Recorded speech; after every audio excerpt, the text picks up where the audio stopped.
Privasi atau confidentiality yaitu usaha menjaga data informasi dari orang yang tidak berhak mengakses atau memastikan bahwa data atau informasi pribadi kita tetap pribadi.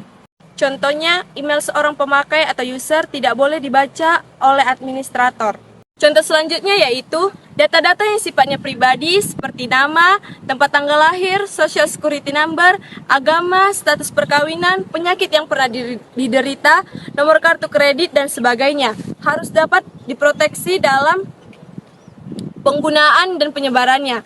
Bentuk serangannya, usaha penyadapan dengan program sniffer. Usaha-usaha yang dapat dilakukan untuk meningkatkan privasi dan confidentiality adalah dengan menggunakan teknologi kriptografi.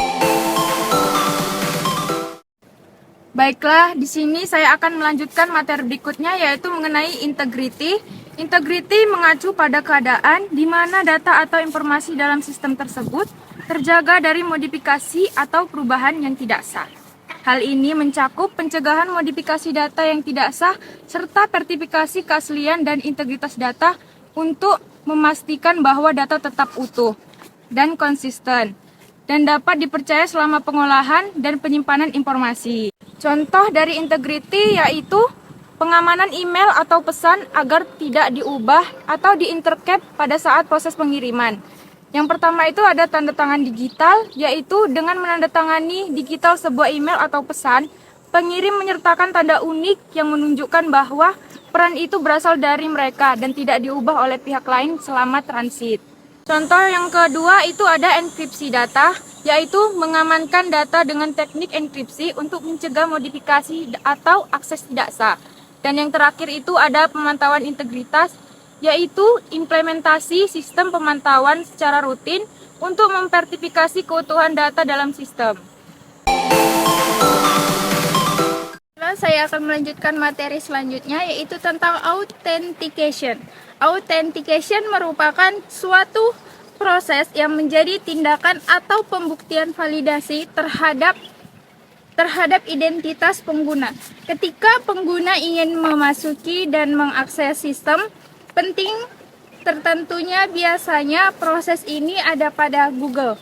Proses validasi tersebut secara umum menggunakan nama serta password dari pengguna, sehingga pengguna dapat dijadikan sebagai penanda atau verifikasi tentang apakah seseorang tersebut diperkenankan untuk masuk ke sistem atau tidak.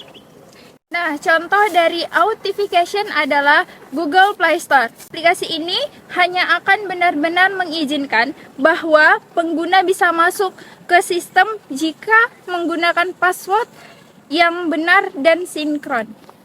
Secara umum, fitur authentication Google dapat menjamin keamanan yang disimpan di dalam akun kita. Maka, keberadaan fitur ini sangat penting di era digital sekarang. Terima kasih. Baiklah, di sini saya akan melanjutkan materi berikutnya yaitu mengenai availability.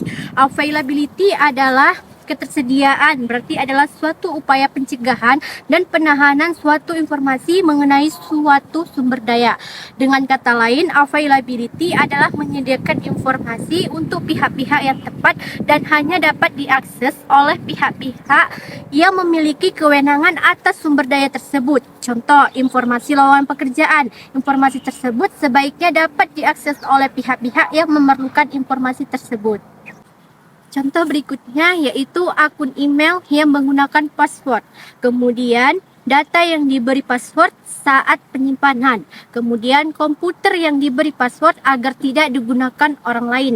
Yang terakhir yaitu wifi yang digunakan yang sudah mendaftar dan diberi password.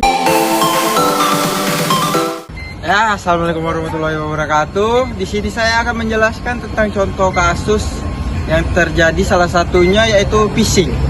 Phishing ini merupakan pencurian data secara online melalui bermacam hal, salah satunya bisa jadi melalui chat, telepon, email, ataupun yang lainnya.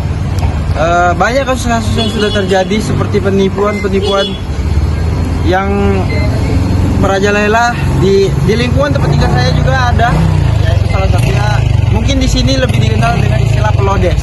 Nah, itu itu tadi merupakan contoh dari salah satu phishing. Dan mungkin itu saja yang dapat saya sampaikan. Wabillahi taufiq wal hidayah. Wassalamualaikum warahmatullahi wabarakatuh.